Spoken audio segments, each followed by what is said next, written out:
Hi, I'm Scarlett. And I'm Mim. And welcome back to Style Over Substance, the podcast. Today, we are going to be talking about the interview process for applying for jobs in fashion. Yeah.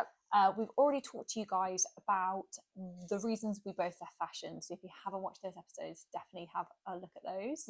And yeah, we're sort of expanding a little bit on the fashion journey, working in fashion. And one of our really big pet peeves is the interview process in fashion. Yeah. And I think this episode is going to be really insightful for those who are genuinely thinking about going into the fashion industry. I don't know about you, but I mean, when we started in our careers, YouTube wasn't as it is now. It wasn't so much of a resource. But I think just even now, what we see of the fashion industry is through influencers and through the glamour of it. Yeah. And not like the back end of people being honest about their experience and what it entails. Fashion is always about like the illusion of things, as we've kind of touched on in previous episodes.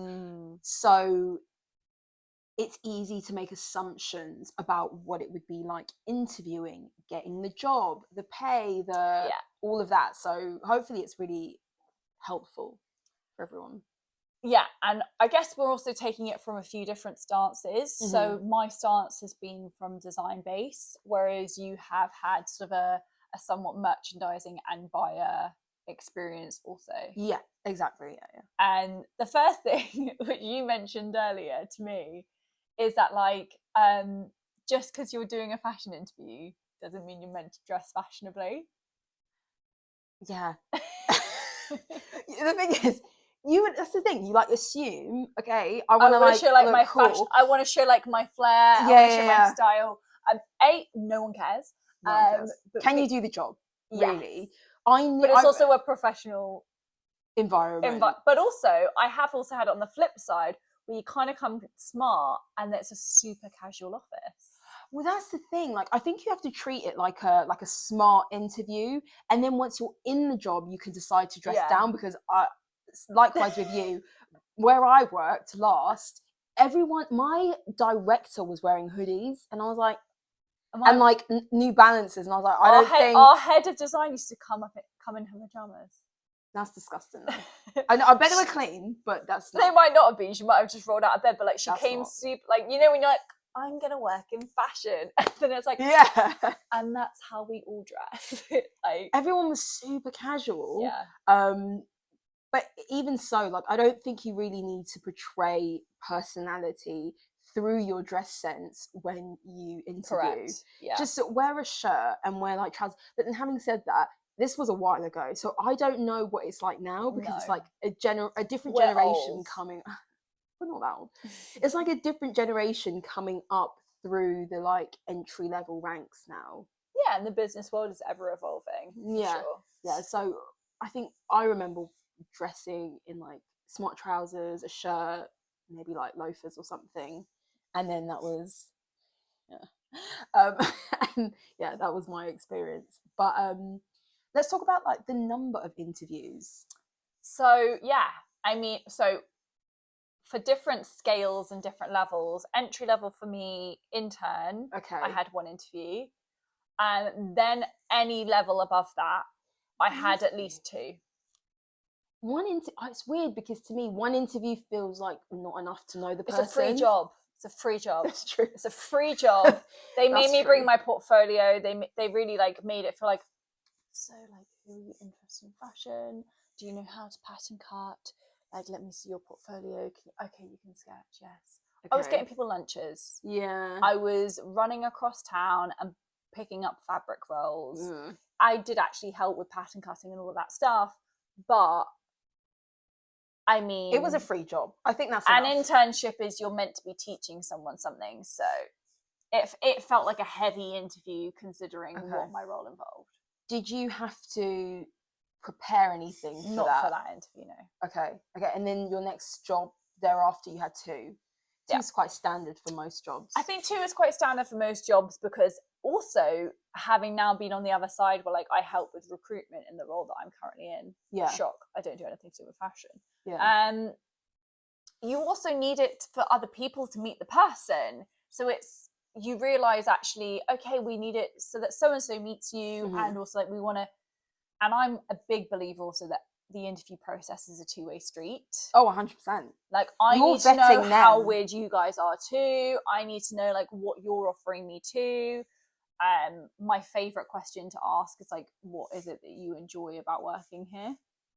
Like, give me some hope that you enjoy working here. But yeah, I think two is kind of standard, but it's maybe what the two involve. Whereas, but I know you've got a record of more than two. So yeah, if you've listened to our previous episodes, I started in the fashion industry via the retail route, so shop floor. And I remember only having one interview for those, and that was just standard, like being on the shop floor, being in the department store. You're polite. Yeah, like you come, you like shower in the mornings, you smell okay. You turn up on time. You turn up on time for the interview. And just things like that, and what's your general knowledge. But then thereafter, I think I had, when I entered the office, oh, hold on, I kind of feel like I had a test somewhere in there. But when like I went into the office and I went into allocation specifically, I had two interviews. The first one, first off, you meet like the recruiting manager in HR for a little bit. She gives you a little spiel. Then I met who would be my actual manager for the first interview. And then the second one, they called me back and I spoke to I think she was an associate director or director. She was basically my manager's boss. It's quite intense. It was. And a bit unnecessary. Luckily, she was lovely. She was really nice. I really liked her. And it ended up being quite not a casual, because no interview is casual, but it became... Because you're grateful to be working in fashion. Well, you want the job. No, but that's what they also like let on. Like, I feel like the interviews, considering it is quite like a relaxed environment somewhat, like people turn up in jeans. Yeah. The interviews feel quite intense. Yeah, I think had it been any other personality in that second call, I think, or second interview, I would have been like shitting bricks, because it's a high level and I was going in like entry level, wasn't I? So, but she was lovely and we had a really good chat, general chit chat. But then again, it was like testing me on my like wider market analysis, where the business sits in with competitors and things like that. So you still had to prepare. But then my final interview within the fashion industry, I had 3 interviews. I had a project to do, and obviously there was work involved in preparing for that project, but a lot. And partly there was 3 because I interviewed for one role and then they decided, no, let's offer her a role that's a step up from that, because we don't have enough staff, so let's just roll this role into another role. And so I had to come back for a final interview to see if I could actually step up to that level. Yeah. I mean, it's wild, but should we talk about projects and the kind of work that goes into interviews? So I had never ever known that was a thing in an interview process. What projects? Yeah.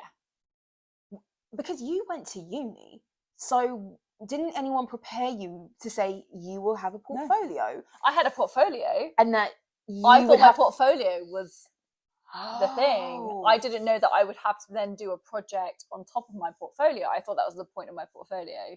Yeah, that's a disservice though, because like, and this is a grievance that you can have with all kinds of uni courses, but particularly, you were prepared to have a portfolio. So I would have thought that they would at least give you, and this is another point to make, but I would have thought that having the heads up that you would also have to prepare projects within your own time in addition to your portfolio for jobs would be like essential knowledge. And I think that when you have maybe staff or lecturers or tutors who haven't been in the industry for a long time, or never actually reached the level that you ended up reaching, they don't really have a knowledge of what an actual interview process is like, and therefore they can't impart that sort of knowledge onto you. That's really true, actually. And even like the base level, so before we even talk about a project and we just talk about portfolio, you're meant to maintain your portfolio wherever you work. Oh, okay. So like build on it. So you're meant to build on it. So obviously I went to university, like, and then they care about, okay, so what's your portfolio at that job? So you're then meant to like put what you've done at your current job into your portfolio. Okay. And so that takes a lot of time. Like, you know, you've got to condense it. And also, like, obviously, as time goes on, like, you still don't want it to be 10 pages. So you've got to condense it. You've got to show off all your skills in a few pages. But, like, the reality is you don't do it as you go along, like anything. You, like, cram I don't update my CV as I go along. Yeah. I do it when I'm looking for a job. Yeah. And so when you're looking for a job, you not only update your CV, you then have to update your portfolio. And then if you're lucky enough to apply for a job and maybe get offered a second interview, you basically get asked to do a project.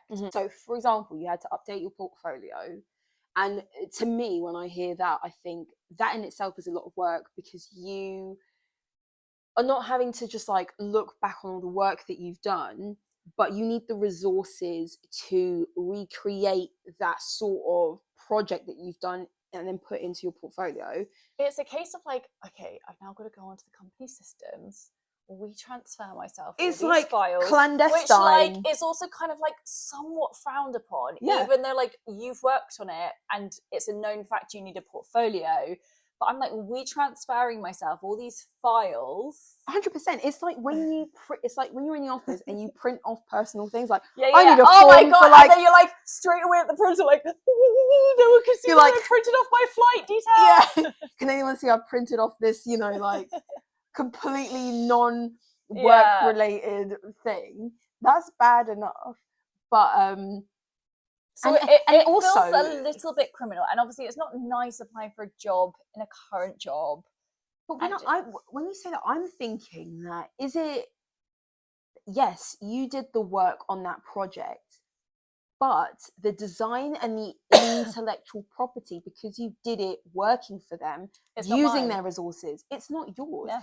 It is their work, and it's for them to sell freely. So but also there's the issue of sharing. So you can only share work on a collection that's been released.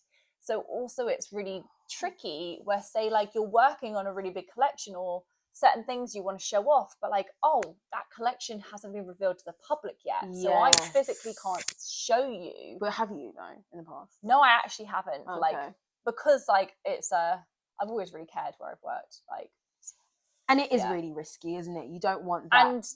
And they would probably know that too, and then you don't want to seem that way.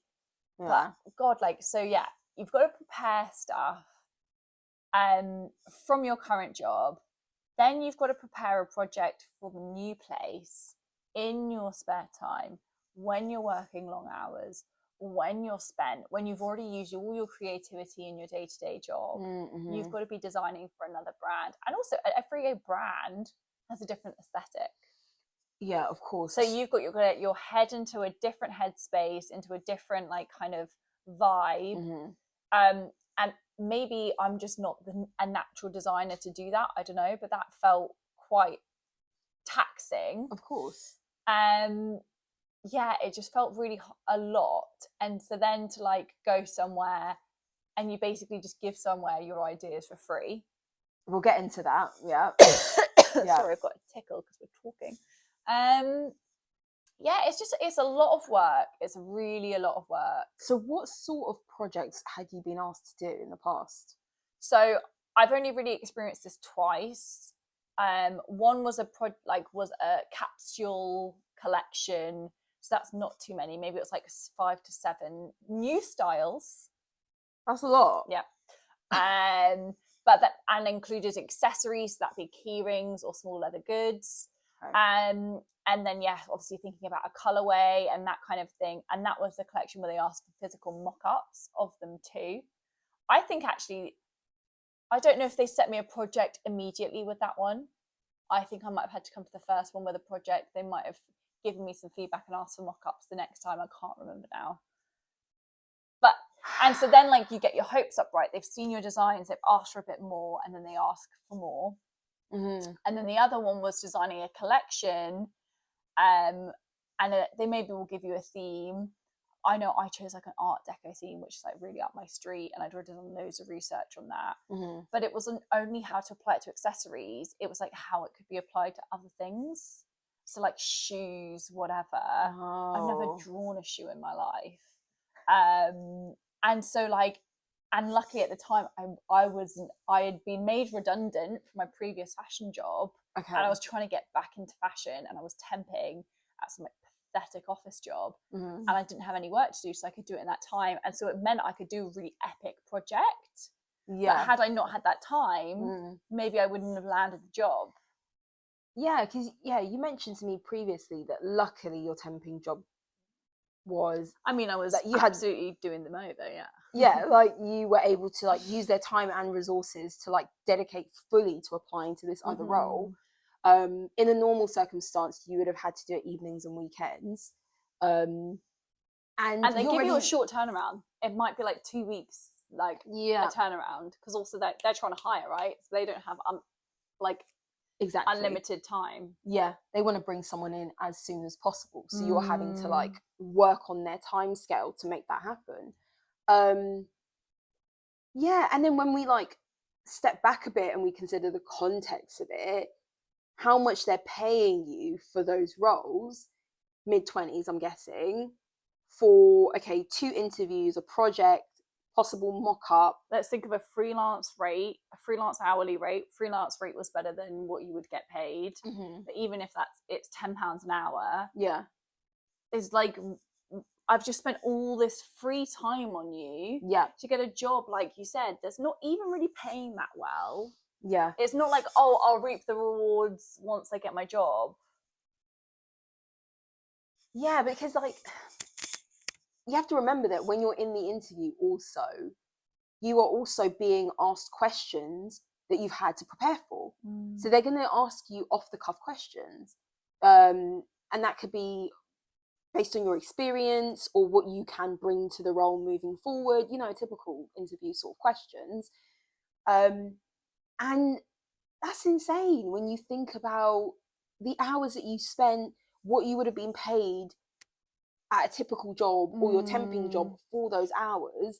And there's no guarantee you're going to get the job. No, there's no guarantee. And also, like, the issue with it as well is just like you're essentially giving them like free ideas.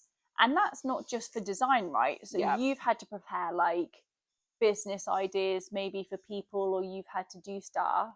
So I did have the experience of preparing projects, but it wasn't design, obviously. So, for example, I was given questions. I can't remember exactly, but it was a buying related job. So I was given questions about maybe competitors. You had to do SWOT analysis. I can't remember if I did SWOT analysis actually, but that's always something you have to do just for the sake of conversation in the interview. You have to be aware of who your competitors are and what they're doing, and like what are we gonna bring it into the store so that we are able to capture that like segment of the market. And so obviously my questions and my project that I had to ultimately like present my results and my answers regarding, it was like mathsy as well. And so there was a lot of prep work, and I've mentioned this in our previous episode, but luckily at the current job that I had a friend who was a buyer, and she was nice enough to give me advice on what to write, what to mention, what to do, how to structure my project. Because also that's the thing, right?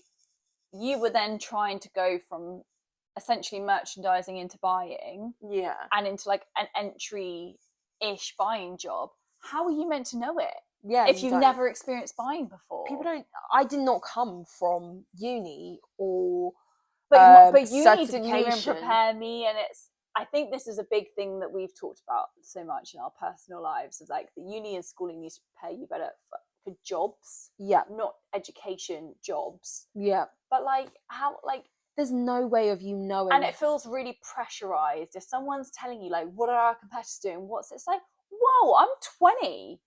Like, what do you want from me? You're winging it. You are winging it completely. And you're telling that to somebody who's worked and lived and breathed the company for a while. Oh my God, you know what? Imagine if they like recorded your interviews and then like 5 years later they play it back to you and there's like little like 25-year-old you being like, oh, I think that Todd's shoes and they're doing like, they're capturing the segment of the market that, you know, formal footwear. And you're like, oh my God, hey, is that what I wore to the interview? And like, is that what I said? What the fuck? Yeah, it's really tough. An interview's not easy as it is, but I think when you're told to prepare stuff that isn't factual and is personal, it's interpretive, or it is like asking for your own resources. Yeah. Is a lot, especially when the money is low. Pittance. Yeah. For that, my last role, in preparation for my first interview, this was the first stage, I obviously was working on this project, as mentioned, and I had my buyer friend help me. But I also went into the store because from my understanding of preparing for jobs, it's like you go on the website, you check what the collection is, you see what like... Can you tell us what we do? Can you tell us what we do here? We sell stuff.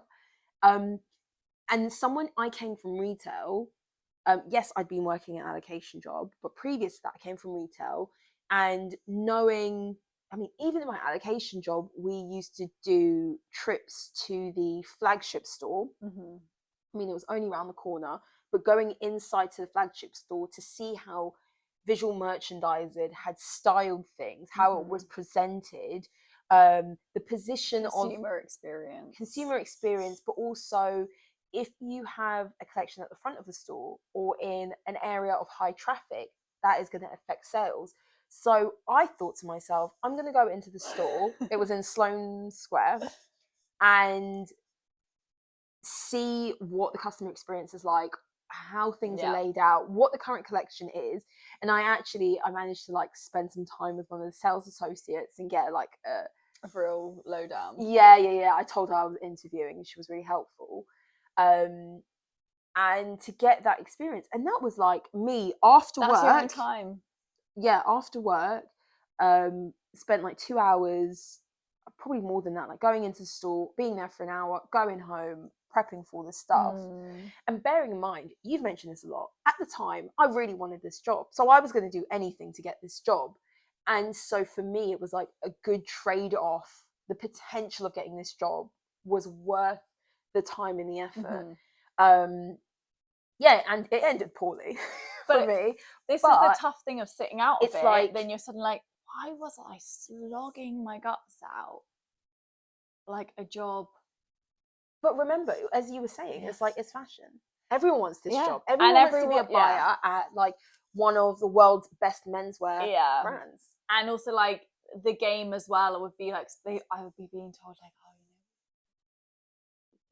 it's like, it's probably one. Is that what they were saying to you? Yeah, of course. Like they would explicitly in the interview say, you know, we obviously have a few other candidates. Like that. That's typical though.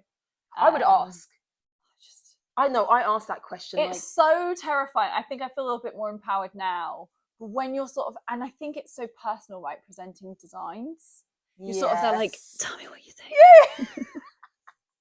I go easy on me. I think it's that's so different. Personal. And also, I didn't have that you experience. haven't worked there. So you don't know what their no-nos are. You don't know like, oh, we tried that and that bag has failed for us. You don't know any of it. Yeah. And also like one of the brands I went for was a little bit like kitschy. And was it Kath Gibson? No. But it's like they had a playfulness to them, but everyone's got a level of how much they think playful takes too far. Okay. And so it was kind of like, is this the like tongue-in-cheek thing you like? Yeah. And it's like, but also I'm trying to not like imitate what you already do, but just another iteration. I'm trying to like really think outside of the box with you. You're trying to bring something new to their organisation. That's the point of an interview. But it's like, it's so daunting and all of that stuff. Whereas actually the last brand I worked for, they were very chic. Wasn't my style, but like I kind of knew the boxes to tick. It was elegant, it was like elevated, like I knew kind of You're how not to elevated or elegant. No, but like that's not really. I wouldn't wear the bags that I was designing. Yeah. Okay. Yeah. But like, I kind of knew like the boxes to tick or what would like engage them a little bit. Yeah. I think it is far more personal when you are designing something from the top of your head. Obviously, it's inspired by what you've seen and whatnot, but to present designs that you've created is completely different to what I had to experience. Mine was like, does this make logical sense from a sales perspective? Am I just making up things? But yours is like wearing your heart on your sleeve in the interview.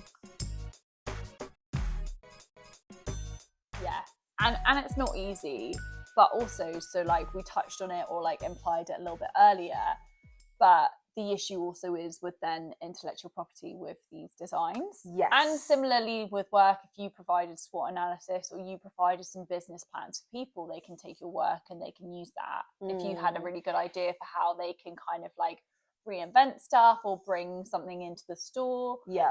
People can use these ideas. It's obviously not trademarked to you, or there's no intellectual property. Fun fact, I did my dissertation on intellectual property and fashion design. Yeah. There isn't any really. But yeah, so I had actually a really good friend who applied for a company that I actually did a project for, and they essentially just totally ripped off her entire project. It wasn't even like politely nodding to it. It was quite literally like, these are my designs. There's no protection there. And because there actually is no intellectual property protection in fashion, it is really hard to protect your designs. But also, like, I guess in essence, there's probably a fine print, not even that you've signed a contract for this company, but like any work that somebody else for us is not actually theirs.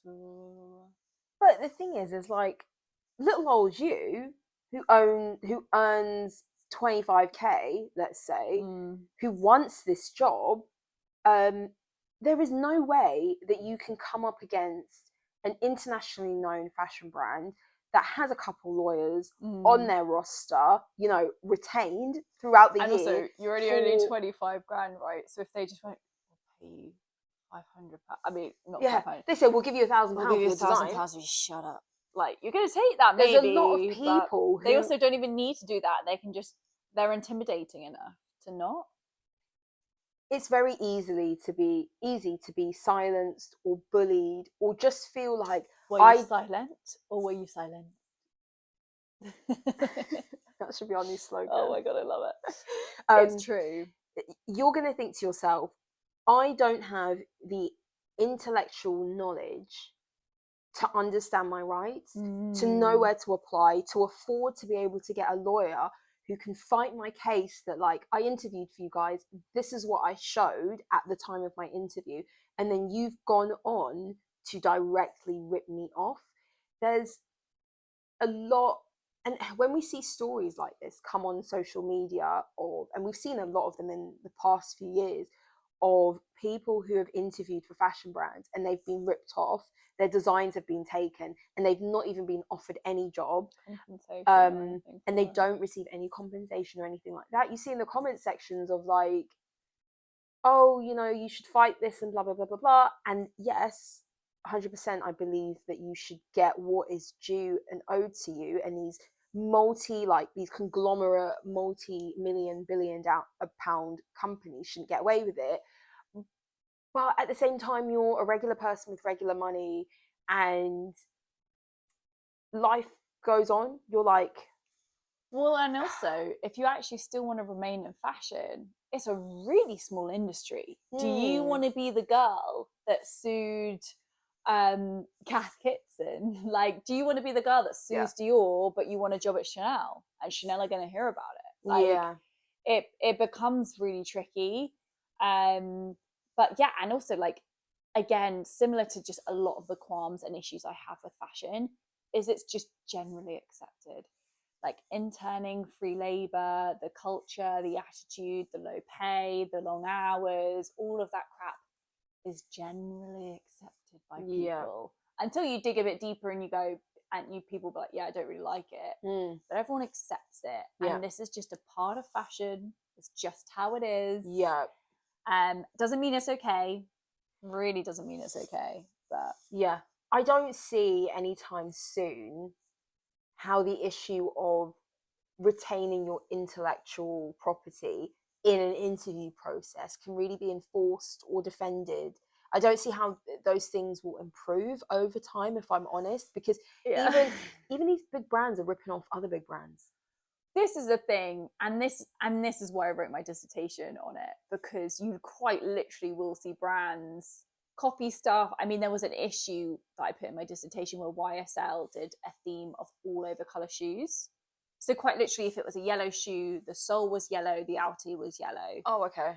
But equally, they did a red shoe, so the sole was red, and that is trademarked by Christian Louboutin.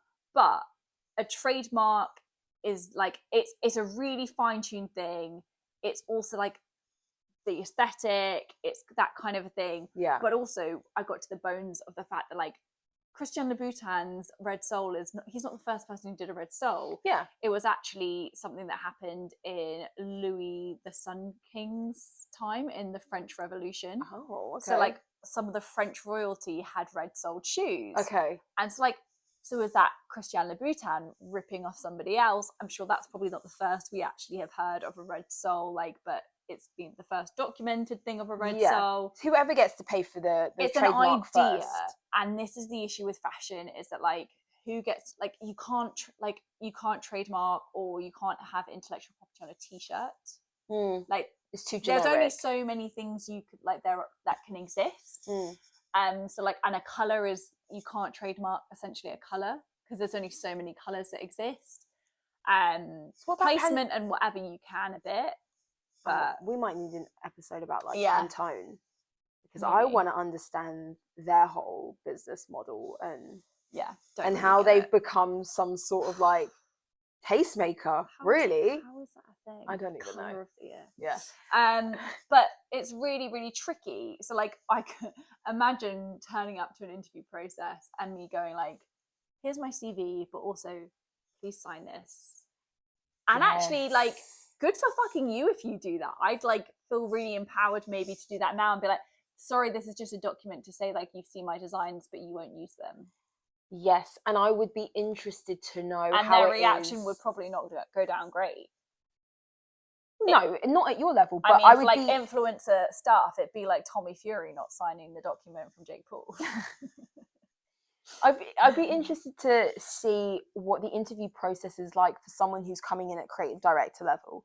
You know, like these really big names, or not even big name designers, but designers who we've not heard of before, who step into those big roles and go through, obviously they have very rigorous processes and rounds to demonstrate that they are capable of taking on like the top job, but also they, I'm sure, are designing and presenting whole collections, whole visions for the brand. And I would like to know, you know, do they come in with their solicitor, with a document to sign? I guess it's like anything in life, right? The higher up you are, the more respect you probably govern, and the louder the noise would be, and the ripple would be if you say, that's my design. But not necessarily. You can come up as a no-name nobody. True. Like, for example, the recent appointment of I can't remember his name at the moment, but the new Salvatore Ferragamo creative director. He's this young guy, British, and I don't know him to be creative director of any other big brand. So to me, he's new, and to a lot of other people, he's quite new. So he's not on the same level. You wouldn't really. He's not Marc Jacobs moving around to a different brand. Yeah, you know, it's like if he kicked off, I'm sure, we'd hear about it, you know, in like Diet Prada, and then the next week we've completely forgotten about it, unless he's taking it to court and like taking it the whole way. Yeah, it's a real problem, and I think this is kind of like it the beautiful thing, and like, don't get us wrong, like I love fashion, I still really respect it, and this part of the beauty of fashion, right, is that it feels untouchable sometimes. it feels like, oh my God, that's so distant, that's so expensive, that's so lavish, that's so beautiful. Oh my God, like, who could own that? There's just so many like fantastical things about it. Yeah. But also, it's untouchable in the wrong sense too. It's untouchable in the way that it seems like no one can stop its current like cycle that it's in. With these sort of things, I mean, again, like, I'm out of it, so projects are always going to be there. Yeah, of course. Because also you do kind of need, like, a portfolio doesn't give you enough. Imagine you've designed for like Moschino and Missoni, and then you're applying to be like Celine. Yeah. That portfolio is not going to show you if you can design successfully for Celine or Bottega. So you do need to get somebody to do it. I believe in that, but there needs to be some protection. And the same, like, imagine someone comes in with a fucking insane business idea, right? Imagine like someone walks into Bottega and like, you know what you should do? A woven pouch. Like, obviously what became like a huge, or when they're like got their huge pouch going on and they just go, you know what you should do? Weaving. But you know what they should do? They should hire the person, pay the person. Yeah. You know, you don't have to pay them directly for that particular idea, but you say, you are clearly talented. Commission. We want you to expand on that idea. Yeah. Come and work for us. Yeah. Correct, actually. Like, yeah, if I wasn't good enough to work for you, why was my idea so good that you stole it? That's the thing. But in all, I think that in my experience, I've definitely interviewed my arse off for different roles in fashion. Obviously, the more desirable the job role is, the harder the interview process is. But it will always come down to the fact that, you know, you end up working long hours for very little pay, and there's a lot of preparation that goes into it. It's a lot of work, and again, like, we're not super familiar with other industries to know if that's part and parcel. I think there are probably different rounds and maybe sometimes some work. In my current role, I did have to do like an in-interview test and a project. Yeah. So I know that is common, but I also get paid more. Like, let's not, it's incomparable to what I was expecting. Well, you're climbing up the ladder, so it feels better, but also it wasn't eating into your personal time, which is a huge thing. Well, to be honest, you know what? Oh God, here we go. You know how you were saying that you prepared your project for your last role in fashion? You prepared the project whilst at a different job. Well, my current role is not in fashion, but luckily my like last contract was winding down big time. I had a lot of time on my hands, and I was, you know, preparing. I was preparing on their time, of course. You got to work smart and not hard. Correct. But yeah. But when you're working a really long hour fashion job, which of course, fortunately you weren't also at the time, how are you meant to? Yeah. But I think in all, like, the fashion industry is it's an interesting one. We've been out of it for a little while, so we don't know what it's like now, but to be honest, it's probably the same. I doubt that anything has changed. Yeah. But yeah, hopefully this episode was insightful and helpful to any of you who are interested in joining the fashion industry. And let us know what your thoughts are on what your experience has been, and if projects, all of that. But also, if you're new to fashion, don't be scared, just be prepared. Ooh, that's a good one. Get on a t-shirt. Well, anyway, thanks for listening to the latest episode of our podcast. As always, follow us on YouTube, on podcast listening platforms, TikTok, Instagram, or email us if you have suggestions for our next topic at styleoversubstancepodcast@gmail.com, and we'll get back to you, and we might even do the episode here. So yeah, thanks for listening, and we'll see you next Tuesday as well. Bye.